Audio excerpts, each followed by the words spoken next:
guy's the ex-Mexican paramilitary, and he runs this region for the Nuevo Leon cartel. When you work for us, you will be treated like family. This, of course, includes your wife and your child.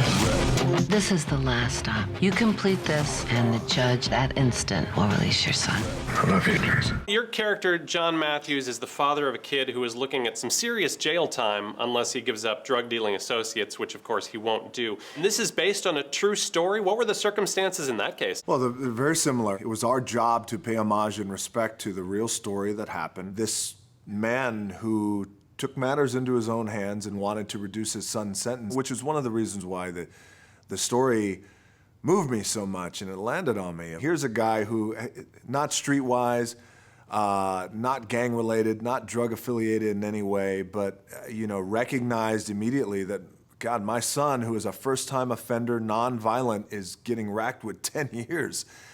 He struck this incredible deal with the U.S. attorney and decided that he was going to try and infiltrate the drug cartel, very dangerous drug cartel in Mexico. Just be yourself, John. Try to be something you're not. They're bloodhounds, they'll smell it right away. You're a family man, you're trying to stay afloat. That's it. You hide in plain sight, you just keep doing what you're doing. And they'll believe it, because it's the truth.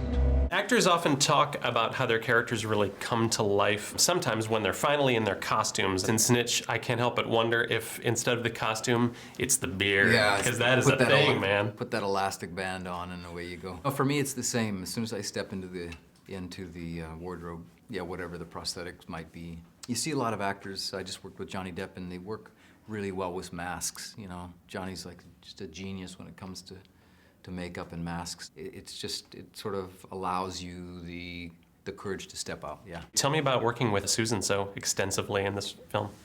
Oh, it was fantastic. I thought she was a brilliant choice, you know. I mean, talk about, you know, a challenging role for her. She's brilliant, intelligent woman, and ferocious about her causes and using her celebrity voice.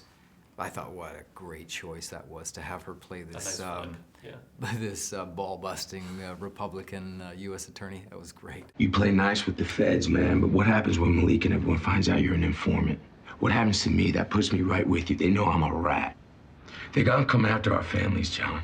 Rick and I, the director, talked a lot about is hiding and covering things up. You know, he was covered in all these tattoos, and all of those tattoos were you know, those were tattoos from real inmates. You know, Rick is just an unbelievable researcher, and you know, each one was picked and put on for a very certain reason, and we went over exactly what his crimes were, even though you never talk about it or see it in the movie. You know, the vain actor that I am, you know, I really wanted to show these. I was like, this is great work. Let's show these. Yeah. This, look, I'm an ex-con. And Rick was really smart about it, and he said, no, this guy's, it's the opposite of that. You know, it's covering him up and not showing anybody that. You don't need to prove anything to anybody, and that's a world that you're running from. I dug that whole aspect of hiding from your past. You know, as you get into the story and the character, you think the likelihood of him dying is high, but yet he was still going to do that to try and protect his son's life. So a lot of really cool elements involved in this story. And as I read it, by the way, about every 20, 25 pages or so, I stopped and I would